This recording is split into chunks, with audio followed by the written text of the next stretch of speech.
Hi, welcome back to Educator.com. This is the lesson on the integumentary system, also known as the skin. So when we look at the skin, it has several functions that keep us alive and help maintain homeostasis.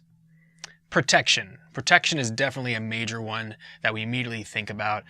The outside or superficial portion of our integumentary system, all epidermis, stratified squamous epithelium if you watched lesson 2 on tissues, and it helps protect us. Think about all the bacteria and viruses, fungi, etc. that would quickly get into our body if it wasn't for this outside protective layer. So it's one of those first lines of defense in protecting our body from foreign pathogens or invaders. Absorption. It's not just absorption of sunscreen or nicotine with a nicotine patch. One natural absorption that happens every day is when you're outside and the sunlight's hitting you. UV radiation or ultraviolet radiation from the sun is penetrating into the layers of your skin, causing the generation of vitamin D from that UV radiation. And you can absorb other things. There's even slight absorption of water into the layers of your skin. Your skin isn't really waterproof, but it is highly water resistant. So the regulation of how much is absorbed, you can thank your skin for that. Secretion. A lot of products are secreted, the opposite of absorption. So secretion, it's not just sweat, but sweat's a major one. Sweat is mostly water, but there's going to be little particles in the water too. Electrolytes are what you lose when you sweat a lot, and that's why people will, drink energy drinks, full of those electrolytes, or eat a banana to help replace the potassium they may have lost. But yeah, secretion, one way of getting sweat out in terms of regulating your body heat and releasing some waste products through sweat. Speaking of body heat, heat regulation, not just in terms of cooling down our body through sweating, but the opposite, preventing our body from getting too cold. Every time that you get goosebumps or goose pimples, that's because the pores in your skin are stimulated to close and the hairs in those pores stand straight up thanks to muscular action in your dermis. You don't consciously control those muscular contractions, but that's part of keeping heat in when we get those goosebumps. And finally, aesthetics. A lot of people don't think about this, but aesthetics means beauty. And if you find someone attractive, when you look at them, what your eyes are actually seeing is the light reflecting off of their epidermis. That's what we notice when we look at someone, is those epidermal layers, the outer portions of the skin. So if you're attracted to them, thank their skin for that aesthetic quality. This is a lovely diagram from Grey's Anatomy, not like the TV show, but it's a play on words. That's why that TV show is called that. So the show on TV, Grey, Grey's Anatomy, named after, in a punny way, Grey's Anatomy, Gray, which is a famous anatomical textbook. It'd be used a lot in medical school because so many good diagrams, so much detail in terms of labeling the body parts and describing their functions. So this is a classic look from Grey's Anatomy, the textbook, and you can tell by this particular font is very common in Grey's Anatomy, and this style of drawing. So this is allowing us to look at the different layers of skin. Up here, superficially, we've got the epidermis. Here you see dermis, very thick layer, filled with many layers of skin.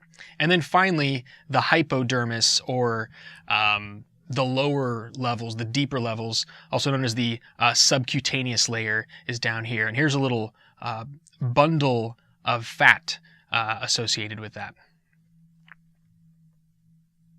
The major layers of the skin, I just mentioned them on the previous slide, but here's a great drawing in terms of where they're actually separated. So first we'll talk about the epidermis.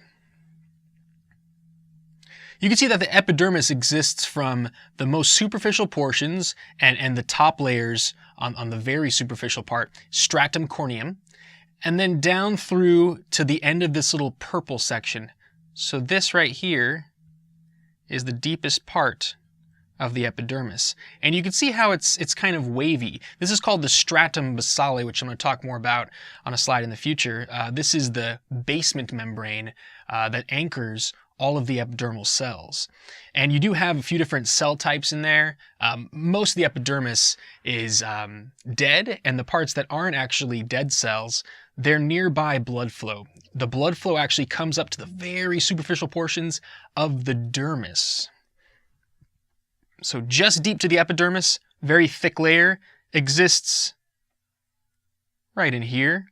And the actual border between the dermis and hypodermis, or subcutaneous layer, is not well defined. The border between the epidermis and dermis is well defined by this right here, the stratum basale. But you can see that depending on what portion of the skin you're in, the amount of yellow stuff you see in here is going to vary in terms of how deep it is or how superficial it is. So the border between the dermis and hypodermis, not as well defined as the one on top. In the dermis, you've got a lot going on: hair, sweat glands, blood flow, neurons, all kinds of stuff that we'll cover a little bit later in the lesson. And like I said, the subcutaneous layer, also known as the hypodermis, hypo meaning under or below, that's mostly fat bodies and major blood vessels in terms of the veins and arteries that are feeding your skin, the superficial portions of it, with oxygen and nutrients. So we'll start with the epidermis, the most superficial layers of skin. It's not just one layer. People tend to think that the epidermis is just one layer on the outside. No, it tends to be 10 to 30 cells thick. And I wrote epithelial here because if you saw lesson 2 on the different types of tissues, epithelium lines the outside of organs and the innermost cavities of organs where you have a space or tubular passageway. So all of the epidermis is basically composed of stratified squamous epithelium, those stacks of those round sort of plate-like cells from the bottom on up to the top. And depending on where you are in the body, it may be only 10 cells, it may be 30 or even more. Let's take the eyelids, for instance. This is one of the thinnest parts of skin in your entire body. So you would imagine the amount of epidermal cells significantly less than on the palms of your hands or the soles of your feet. You can feel that the skin is thicker here. And if you develop a callus, that's even greater thickening of the skin in response to friction. Whether you're swinging a bat or lifting something, that extra friction that you experience on a daily basis with your hands touching things, with your feet walking, is the reason why you would get some extra epidermal development there. Speaking of epidermal development, the two main kinds of cells that you would see in the epidermis are melanocytes and keratinocytes. So we start with melanocytes. Melanocytes tend to be scattered in the stratum germinativum layer, the deepest part of the epidermis. Let me draw you what that kind of looks like. And I'll explain what these little finger-like projections are in a bit. So that is a melanocyte. And underneath that, just deep to it, you would see the basement membrane, also known as the stratum basale, which is that well-defined border between the epidermis and the dermis underneath it. So you tend to see melanocytes, these melanin-producing cells, along the deepest parts of your epidermis. So the melanin that's produced, this is that pigment that ends up in your skin, hair, and irises of your eyes that gives color. The more melanin you produce, the darker your skin and hair are going to be. So you've got production of melanin, this pigment molecule, in the melanocytes, and cyte, C-Y-T-E, actually means cell. So melanin producing cell, those melanin deposits end up in these little cellular extensions, finger-like projections of the melanocytes that go up more superficially, and they allow depositing of melanin in cells that are a bit higher up in the epidermal layers. The darker your skin is, the more melanin your melanocytes are producing. And even if you're albino, somebody who has no skin pigment, hair pigment, you're going to be filled with melanocytes. It's natural to have this kind of cell in your epidermis, but their melanocytes are inactive. They do not produce melanin, and that's why they have that pale look. And they are more sensitive to UV radiation and getting skin cancer. So melanin not only provides color to your skin and the hair shafts, but it also is protective in terms of shielding your skin cells from their DNA getting harmed by UV radiation coming at you. Keratinocytes, these produce keratin. So keratin is a protein that's meant to be protective for your skin and also helps your skin in terms of water resistance. So keratinocytes scattered throughout the epidermis, The ones at the deeper parts, they're resulting from cell divisions down there, from mitosis. And as the keratinocytes get pushed up farther and farther and farther, they get more dead in a sense because they're getting pushed farther away from blood flow from all the capillaries, the tiny blood vessels of your dermis. So the way that the epidermis actually gets nutrients is through diffusion up into those layers of the epidermis. But the farther away, like when you finally get cells up here at the stratum corneum, up at the very superficial parts, completely dead, and they're just jam-packed with keratin, with this protein that's giving your skin protection and helping to shield it from too much water going in or out. So when I do this, I am brushing off just so many cells, thousands of cells, and thankfully I'm going to produce more skin cells to take the place of the ones that have been brushed off from the top portions. Like I said before, the stratum basale is that layer here that separates the epidermis from the dermis. And from lesson 2, that's actually the basement membrane of this epithelium. Oh, one more thing before I move on. The stratum basale helps form the fingerprints. Interestingly enough, identical twins who have the same DNA from their parents do not have the same fingerprints. They will make different fingerprints if you take them. And the reason why is as their skin is developing in utero while they're in the womb, the way that their early skin gets affected by them moving through the amniotic fluid and rubbing against the inside of the amniotic sac that they're in, that manipulates how this stratum basale is formed in terms of the exact peaks and valleys. So that formation in the womb actually results in fingerprints, and that's why even identical twins have different fingerprints. Now onto the dermis. The dermis is the middle layers of skin, a lot thicker than the epidermis, and this is where you have all kinds of stuff going on anatomically and physiologically from deeper in terms of blood vessels coming up into the skin, neurons coming up in the skin to allow you to sense your environment, and so on. So the middle layers of skin, lots of cells. What you're definitely going to be having in here is blood flow. So here's a little reminder of what we're looking at. And I'm going to explain in a bit what this is.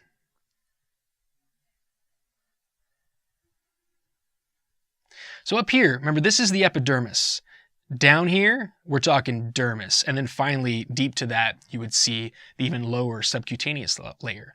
But blood flow, you're going to have capillaries coming up into this area. And once oxygen is given to all these cells, you get blue blood, and that goes back into thicker veins that are much deeper. Here's an artery, a major artery down here. Smaller artery is a better way to put it. That's feeding the more superficial layer. So here's a smaller branching. This is a capillary. And you're going to have oxygen and nutrients being given to all these cells here. And like I mentioned before, capillaries will go all the way up to the stratum basale, but not protrude actually into the epidermis. That's why if you ever were like cutting vegetables and the knife slipped and you're like, oh, and you expected blood to come out, but it never did, that's because you just severed through these parts of the epidermis. You didn't actually end up cutting through capillaries or blood vessels. Now, of course, if the cut is deep enough, you're going to be cutting through the millions and millions and millions of capillaries that you would find in your integumentary system.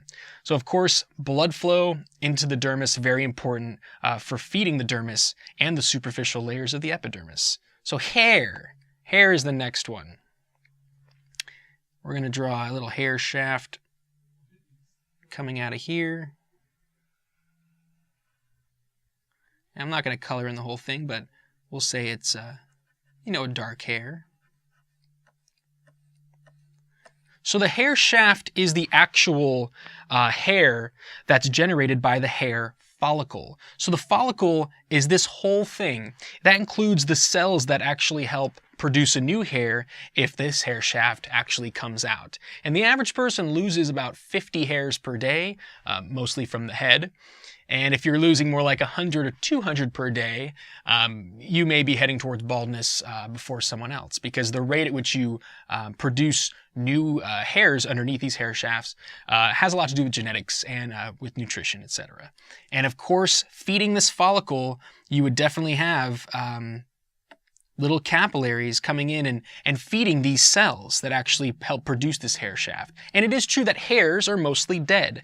When we're talking down here at the root, yes, you do have blood flow and those cells are nourished. But as cells get pushed higher up, all these cells at the more apex, the end of this particular hair shaft, are going to be dead, entirely dead cells.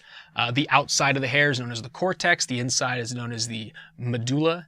Those terms are going to come up later on in lessons as well. So yes, follicle, this entire thing, and the hair shaft is the specific hair that's actually produced within the follicle. Glands, the first gland I want to mention actually has a lot to do with hairs. Sebaceous glands, that's what you're looking at here. So this would be made of glandular epithelium, and sebaceous glands help produce and secrete an oily substance that actually helps nourish the hair. If it wasn't for your sebaceous glands, your hairs wouldn't be as healthy. And yes, if you haven't washed your hair in a while, you haven't used shampoo and conditioner, etc., you're gonna get a greasy look in your hair because of all that extra sebum that's produced. Sebum, not a lazy sailor. Sebum is what's secreted by sebaceous glands, and this is how you spell it. So sebaceous glands associated with hair follicles and secreting that oily substance onto the hair shaft. Sweat glands. Sweat glands, there's a couple different kinds, eccrine and apocrine. Eccrine, the other nickname you're going to see for eccrine glands is merocrine glands. Interestingly enough, apocrine glands, they're actually another kind of merocrine gland. When they were first discovered, scientists thought they were producing apocrine secretions. Turns out they actually are producing merocrine ones, but since enough was already been written about them and enough studying of them had already been done, they kept the name the same. So if you're wondering what merocrine glands are, that was mentioned in lesson 2 on tissues. So eccrine glands scattered all around the body. Let me show you what these do or what they look like. And just like hair shafts going through the pores on the surface of the skin, sweat glands do as well. And you see this like crazy bundling of the sweat gland material here. So the interesting thing is if you took a single eccrine sweat gland and you unraveled the whole thing, they actually would be pretty long in terms of their length, but it's tightly coiled. And you get a production of sweat in the tubes here, and then the sweat gets secreted when needed, of course. So eccrine glands, mostly associated with heat regulation in terms of getting rid of water, and that's a way to cool down the body. So eccrine glands are going to be found all over the place, especially the palms, the bottoms of the feet, the forehead, the neck, places you tend to sweat when your heart rate goes up and your body heat goes up. So eccrine mostly having to do with regulating your heat level in the body and getting rid of some waste products. Apocrine, a bit different. Structurally they look similar, but apocrine glands tend to be activated more at puberty. And apocrine glands are more associated with the armpits, around the nipples, and the groin region. And so secretions from apocrine glands, yes, it's going to happen when your body heat goes up, but there's more of a correlation with puberty and the implications of that. There's some theories that humans are secreting pheromones through their apocrine glands, and pheromones, if you study the animal kingdom, are those airborne chemicals that attract the sexes to each other. So if you fall in love with someone at first sight, and maybe they're not your normal type that you visually are attracted to, it could be the pheromones from their body that have been sweated out of their body that your brain notices on an unconscious level. Look them up. Pheromones are quite fascinating. And so those are more associated with the apocrine sweat glands. Erector pili muscles. Let me show you that in red because they are muscles. Erector meaning standing it straight up, and pili muscles has to do with the hairs. So here's an erector pili muscle, It's not considered a skeletal muscle because it's not connected to bone and you don't have conscious control over these. So the erector pili muscles associated with the hair shaft, like I mentioned before with your pores closing and the hair standing straight up, it's your erector pili muscles contracting to do that. And that's part of the process of closing a pore and keeping heat inside your body. Speaking of hairs, there are two main kinds of hairs found in the body. There are vellus hairs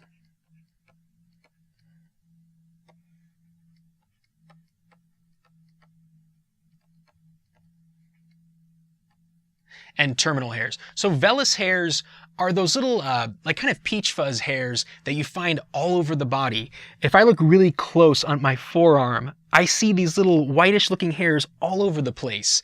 Right here on my hand, I see them scattered all over the place. So those vellus hairs are those kind of light ones that we don't notice very much, but they're all over the body. Some places that you wouldn't see them are typically on the palms, the bottoms of the feet, and your eyelids, and on your lips itself. You're not going to typically see vellus hairs. Terminal hairs, those are the darker ones. I mean, even if you're blonde, they tend to be darker than the vellus hairs. And so those tend to be most concentrated on the head. You're going to see them in the armpits, the pubic region, and depending on whether you're male or female and hormone levels, you're going to see them elsewhere, of course, even on the forearm, for instance. So vellus hairs all over the body. Terminal, not quite everywhere on the body, but you do have a lot of them, especially on the head. Speaking of vellus versus terminal, there's a misconception that a chimpanzee or an ape has way more hairs than us. They have close to the same amount because even though at first glance it looks like humans have a lot less hair, if you add up all the vellus hairs and all the terminal hairs, we got a lot too. And the vellus hairs just aren't as visible, but they're scattered all around the body. Our hairs compared to an ape are just not as thick, not as long in general. More about the dermis. So nails. Since we're mammals, these nails came from our mammalian ancestors. So they used to be claws if you go way back when. So here is a top view of a nail. And here's the lunula. So here's a nail, that white part that you would see on a thumb, lunula, named after the fact it looks kind of like a crescent moon. This is located next to the root of the nail, which is actually covered by parts of your skin. So you can't quite see the parts that are helping to make your nails, because there's always mitosis happening down here. That's why you have to keep cutting your nails. The lunula just has some extra shielding of that, so you can't really see the blood flow. That's why it looks white. Whereas the rest of your nail, if you press down on it, you can see that pink look kind of goes away temporarily because I'm kind of squeezing blood out of the little capillaries underneath the nail plate. So the lunula, on the average person, it's not on every finger, at least not visible on every finger. On me, I can see my lunulas on my thumbs, but not on the rest of my digits. Some people, you can't see them at all, and it's rare, but some people have them visible on all their nails. So the nail bed is what the actual nail itself is resting on, and the nail plate is this highly keratinized, hard, super hard part that we know as the nail. So a side view, let me show you the side view here. Just looking like that. The nail bed would actually be that nourishing part that's underneath it. You're going to have blood flow to the nail bed, and the nail plate itself is actually that looking down on it and this. So here is the nail plate itself. Cutaneous receptors is the last major item you're going to see in the dermis. Cutaneous receptors are nerve endings allowing you to notice the stimuli that's coming into contact with your body. So whether it's touch, some of them respond to being touched, pressure changes, even barometric pressure changes in the atmosphere could have an impact. But of course, it's also pressure changes in terms of feeling pressure on you, physical pressure. Humidity, the amount of water vaporized in the air is going to affect certain nerve endings in your dermis. The heat, of course, the amount of heat that's being experienced is going to correspond to the activation of eccrine sweat glands. Pain. Definitely. If you've been cut you're going to feel that pain, and it's going to be registered in the brain. And chemical changes. Having certain chemicals hit your body can cause an allergic reaction, but even if you don't get an allergic reaction, the cutaneous receptors are going to be responding to that.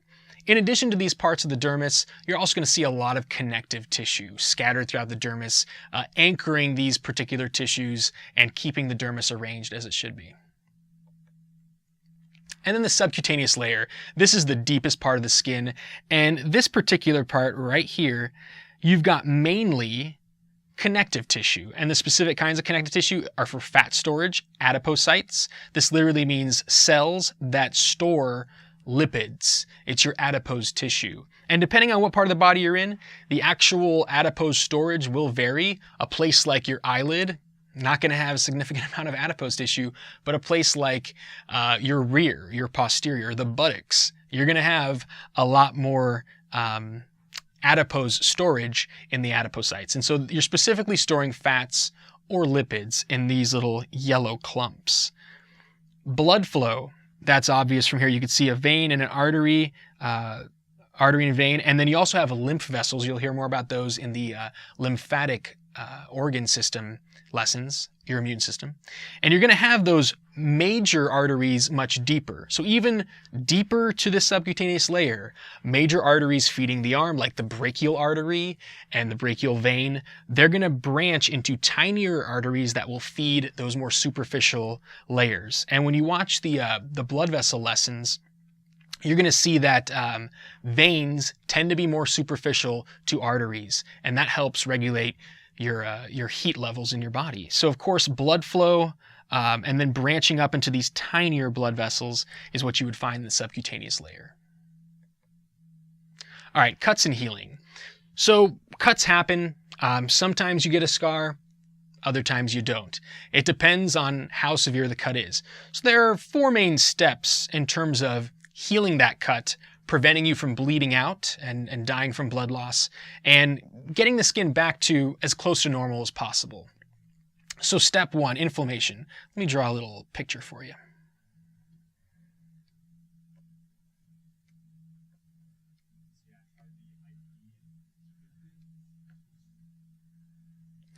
So here's the epidermis, okay, right up in here, and here is the dermis. So because the cut has gone into the dermis, you're gonna get bleeding, definitely, because you've cut into the blood vessels of the dermis. So blood pours in.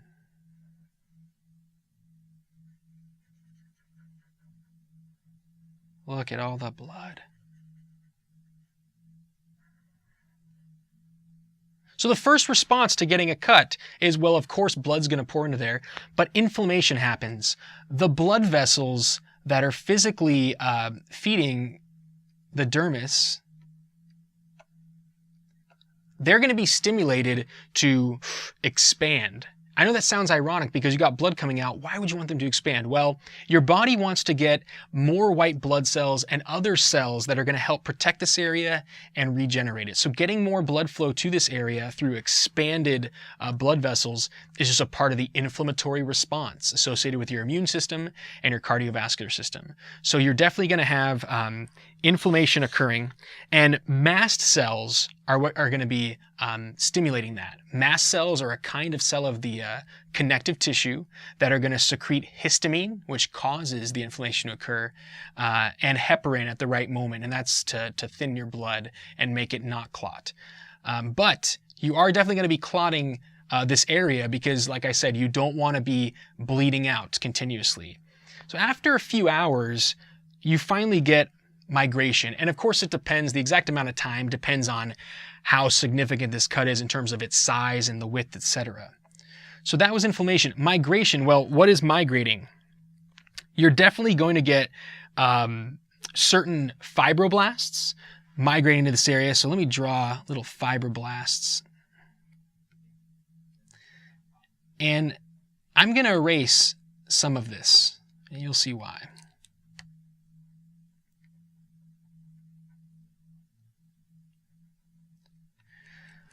So as your blood vessels form little clots, little plugs, the amount of blood coming into this area is going to be reduced. Slightly less blood will be coming out through the open wound, and you're going to get little fibroblasts secreting connective tissue fibers to help rebind the areas that have been separated. So what's migrating here is definitely fibroblasts. They're coming into that area, helping out here, and you're also going to get phagocytosis happening. Phagocytosis means cellular eating. And what's doing the cellular eating? They're called macrophages. So macrophages are even bigger cells. I'm drawing them right here. These larger cells are going to be eating up cellular debris, the damaged cells from this particular laceration or cut, and the little bits of blood cells that they come across that have been leaked into this space. So as those clean up the debris through swallowing up that stuff, that's what cellular eating means, you're going to get also these fibroblasts secreting fibers and helping to reconnect this area. Flash forward a few days, we're going to get what's called proliferation. And I almost forgot, you're going to get a scab, usually after a few hours. So here's that scab. That's basically part of the clotting blood exposed to the air, so it dries out, and it's a nice shield for what's going on under this. You know that if you pick off a scab prematurely, it's a little bit harder for your body to heal it, and you're more likely to get a scar if you keep picking out a scab. But you're going to get what's called proliferation next.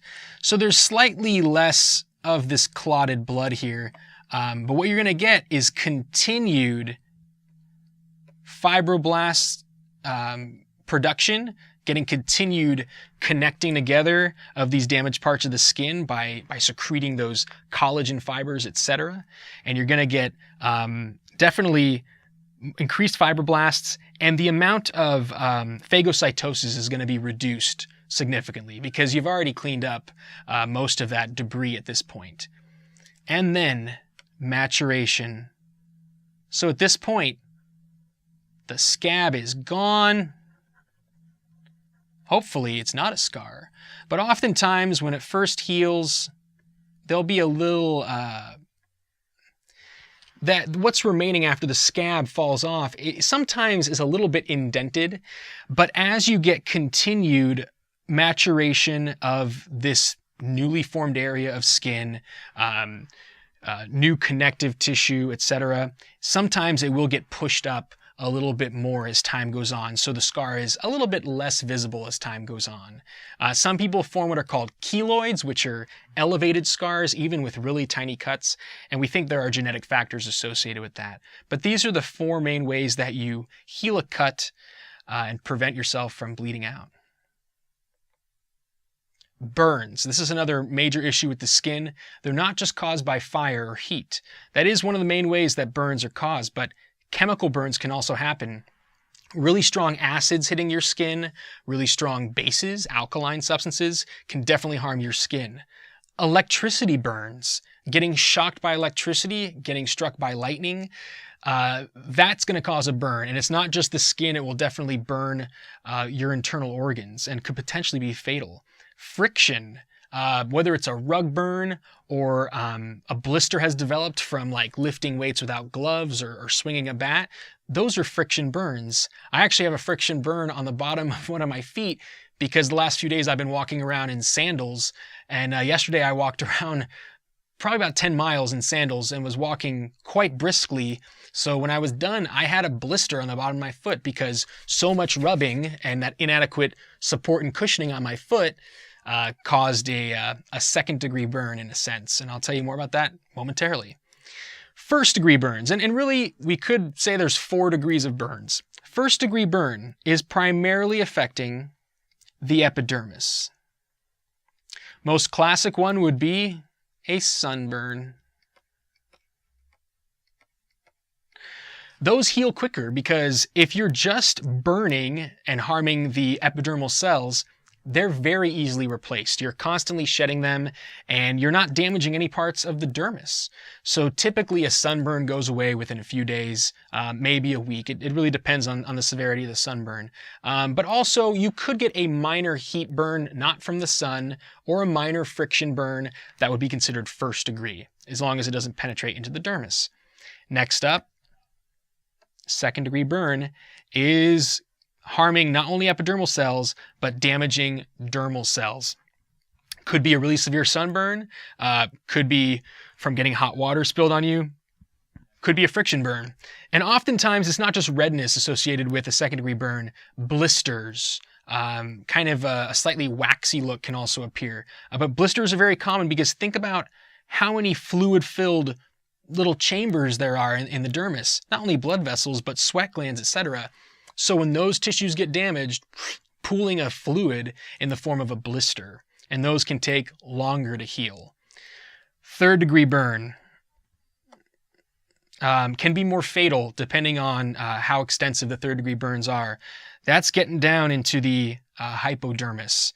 So getting burned with fire, getting such a bad chemical burn that it damages epidermis, dermis, all the way down. You're going to require skin grafts typically, because if you've damaged all of the dermis, that's where these major tissues are housed, and you can't easily get these back once you've damaged them. So damage down into the hypodermis is permanent, but skin grafts from either your own body, they'll take skin from a certain part of your body, put it on there, or skin from a cadaver, a dead body, and give you drugs to kind of calm down your immune system so you can accept that skin from the cadaver if it's from another body.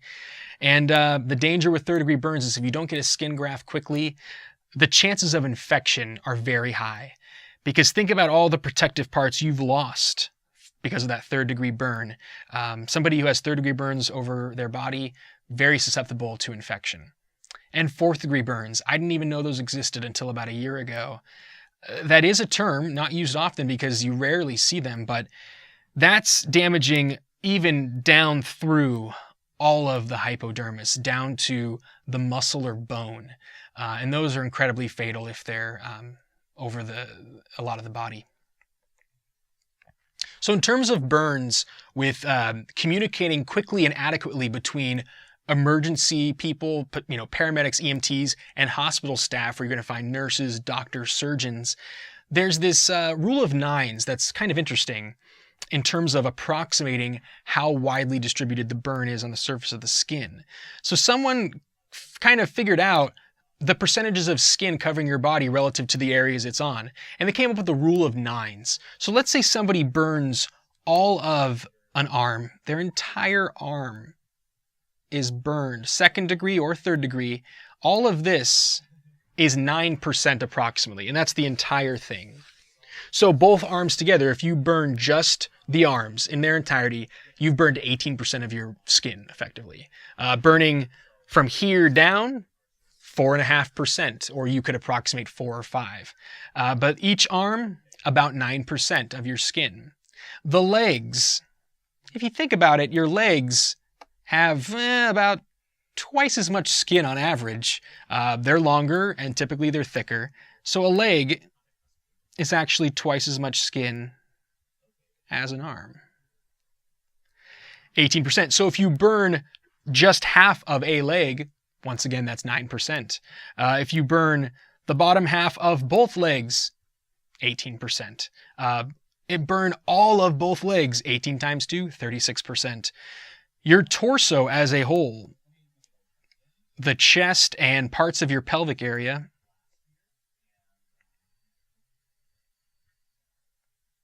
about 36%. So burning all of the front of your chest, just the ventral portion or anterior portion of your chest, that's going to be 18%.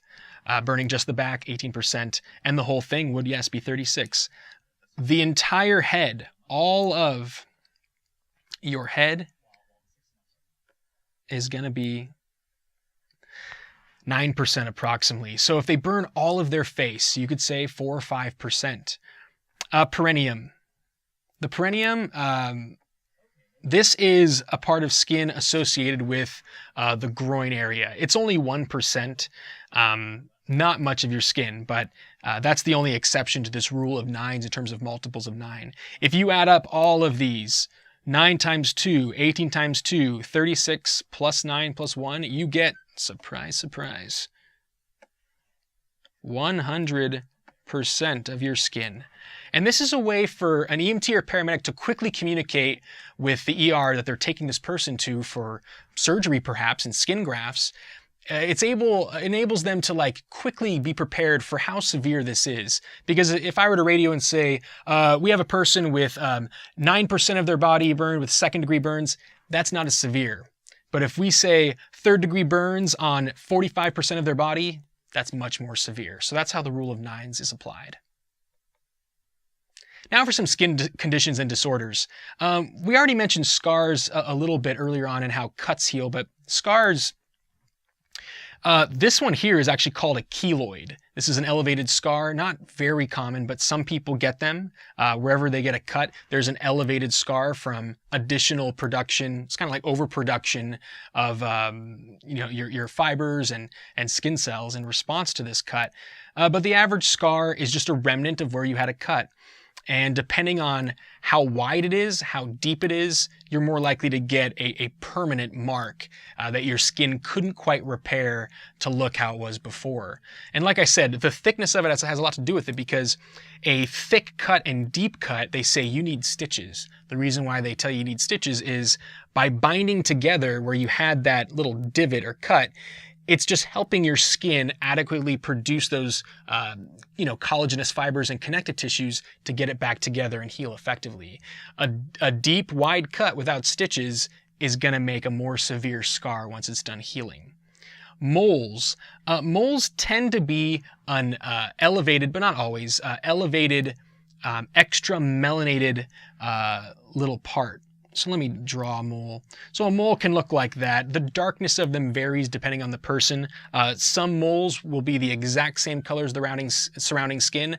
Others will be a little bit more melanated. So the difference between a mole and a freckle is a mole tends to be a very concentrated, smooth circular edge in terms of how the melanocytes in that area are producing that extra melanin, whereas a freckle is not elevated and tends to be a little bit more jagged edge and kind of random in terms of how they're produced. And freckles, the occurrence of them, has a lot to do with genetics. Some people are born with more freckles than others, and extra exposure to UV radiation from the sunlight can make the freckles more obvious as well. A birthmark tends to be as if you put a bunch of freckles together in one area.